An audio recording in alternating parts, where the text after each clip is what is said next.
Assalamualaikum warahmatullahi wabarakatuh. Selamat datang di channel Kabar Dunia, channel yang mengupas fakta-fakta di balik peristiwa. Jangan lupa terlebih dahulu untuk subscribe dan klik tombol loncengnya ya, demi perkembangan channel ini ke depan nantinya.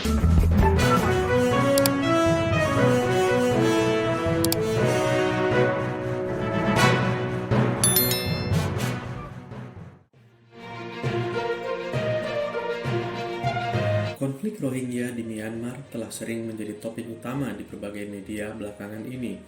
Sayangnya, tidak banyak yang tahu tentang bagaimana awalnya konflik tersebut terjadi, atau bahkan tentang siapa sebenarnya etnis Rohingya ini. Mari kita simak siapa sebenarnya etnis Rohingya. Rohingya adalah sebuah kelompok yang beretnis Indo-Arya dari Rakhine, atau juga dikenal sebagai Arakan, atau Rohang dalam bahasa Rohingya. Rohingya memiliki rumpun bahasa etnolinguistik yang berhubungan dengan bahasa bangsa Indo-Arya di India dan Bangladesh. Hal ini berlawanan dengan mayoritas rakyat Myanmar yang memiliki rumpun bahasa Sino-Tibet. Kata Rohingya sendiri berasal dari Rohang, yang merupakan nama lama dari negara bagian Arakan. Sementara Arakan dulunya merupakan sebuah negara independen yang pernah dikuasai secara bergantian oleh orang Hindu, Buddha, dan Muslim. Pengaruh Islam mulai masuk ke wilayah Arakan pada tahun 1203 Masehi, dan pada akhir 1440 Masehi, Arakan resmi menjadi sebuah negara Muslim yang ditandai dengan perjanjian Yandabo yang menyebabkan Burma, Arakan, dan Tenasserim dimasukkan ke wilayah British India. Selama 350 tahun, kerajaan Muslim berdiri di Arakan dan umat Islam hidup dengan tenang. Namun pada 24 September 1784 Masehi, Raja Bodawpaya dari Burma menginvasi Arakan dan menguasainya. Kemudian pada tahun 1824, Perang Anglo-Burma pun pecah untuk pertama kalinya dan berakhir pada tahun 1885. Tahun 1935 diputuskan bahwa Burma terpisah dari British India, tepatnya mulai tanggal 1 April 1937. Dan melalui keputusan ini pula digabungkanlah Arakan menjadi bagian British Burma. Hal ini bertentangan dengan keinginan mayoritas penduduknya yang beragama Islam dan ingin bergabung dengan India. Hingga pada akhirnya Arakan menjadi bagian Burma yang merdeka pada tahun 1948. Kemudian mari kita lihat sejarah awal konflik Rohingya. Sejak merdeka tahun 1948, Myanmar atau yang dulunya Burma tenggelam dalam lingkaran setan kekerasan dan kubangan konflik yang tak kunjung sirna. Kekerasan itu dilatar belakangi oleh sejumlah faktor mendasar seperti etnis, politik, ideologi, ekonomi, militer, dan agama. Konflik berdimensi agama antara Buddhisme dan Islam, kemudian gerakan anti-Muslim Rohingya, atau kerusuhan antar kelompok agama yaitu antara Buddha dan Muslim hanyalah satu dari sekian daftar kekerasan di Myanmar. Rohingya juga bukan satu-satunya etnis yang menjadi korban kekerasan. Berbagai kelompok etnis, khususnya kelompok separatis etnis bersenjata, juga menjadi target kekerasan rezim pemerintah pusat dan militer. Rakhine juga bukan satu-satunya kawasan yang dilanda kekerasan sosial dan struktural. Shan dan Kachin adalah kawasan lain yang sangat rawan kekerasan karena memiliki sejarah separatisme etnis yang cukup panjang.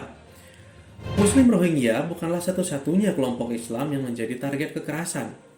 Muslim Kaman, misalnya, yang juga tinggal di kawasan Rakhine, juga menjadi objek dan sasaran kekerasan, baik oleh kalangan militer maupun kelompok radikal ekstremis Buddha seperti Mabata atau 969 yang dipimpin oleh Ashin Wiratu, seorang pendeta Buddha bigot dan anti-Muslim.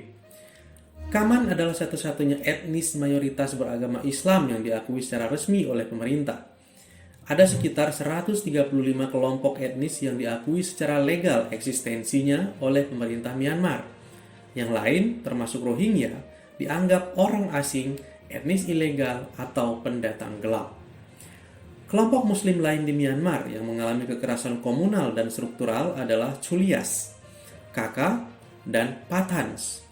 Menurut Imtiaz Yusuf, Direktur Center for Buddhist Muslim Understanding di Mahidol University, Mereka awalnya terdiri dari berbagai kelompok Muslim di India yang dibawa oleh pemerintah kolonial Inggris ke Myanmar untuk dipekerjakan di berbagai sektor ekonomi dan birokrasi pemerintah kolonial.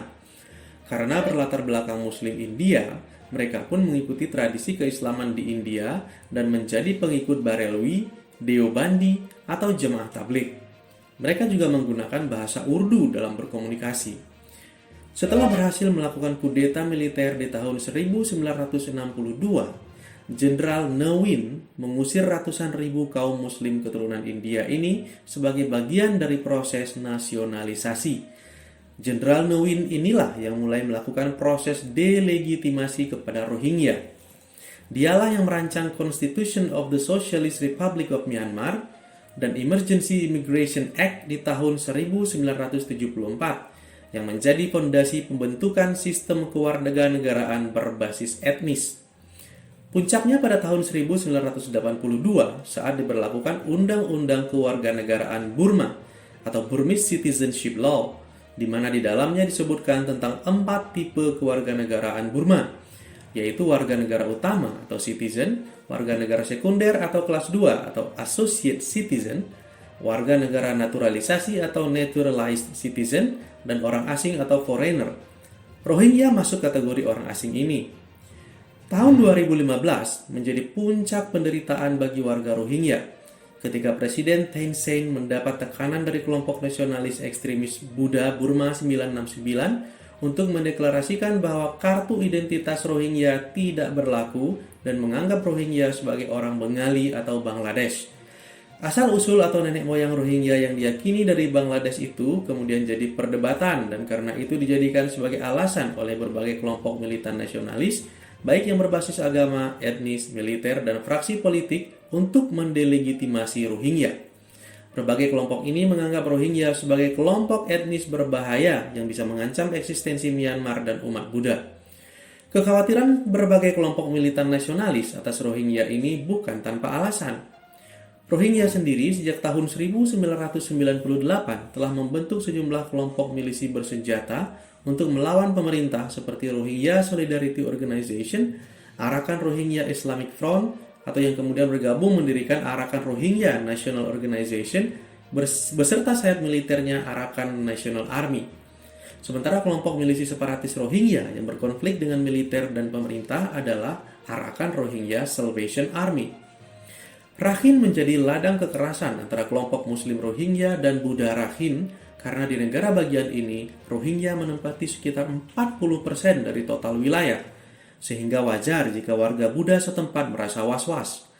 Berbagai spesialis studi konflik di Myanmar mengatakan bahwa maraknya Islamofobia dan gerakan ekstremis nasionalis berbasis etnis agama tidak lepas dari kekhawatiran dan ketakutan mereka terhadap bahaya Islam yang bisa menyulap Myanmar menjadi negara Islam dan menyingkirkan umat Buddha. Warga Buddha setempat merujuk Afghanistan dan Indonesia sebagai contoh yang dulu dikuasai Buddha, kemudian berubah menjadi negara Muslim. Mereka juga takut virus-virus kelompok Islam radikal ekstremis di Timur Tengah, Indo-Pakistan, dan Asia Tenggara menjalar ke Myanmar. Berbagai kasus konservatisme dan radikalisme yang dilakukan oleh sejumlah kelompok Islam, baik yang di luar negeri maupun di Myanmar sendiri, dijadikan sebagai alasan dan justifikasi untuk menyingkirkan Rohingya. Demikian sekilas informasi tentang konflik Rohingya di Myanmar. Semoga bermanfaat. Nantikan terus informasi-informasi lainnya di channel Kabar Dunia ya. 23 air ditimba, demi si dia aku tak mengapa. Miskin harta tak miskin jiwa, hormati sesama tentu lebih mulia. Terima kasih. Wassalamualaikum warahmatullahi wabarakatuh.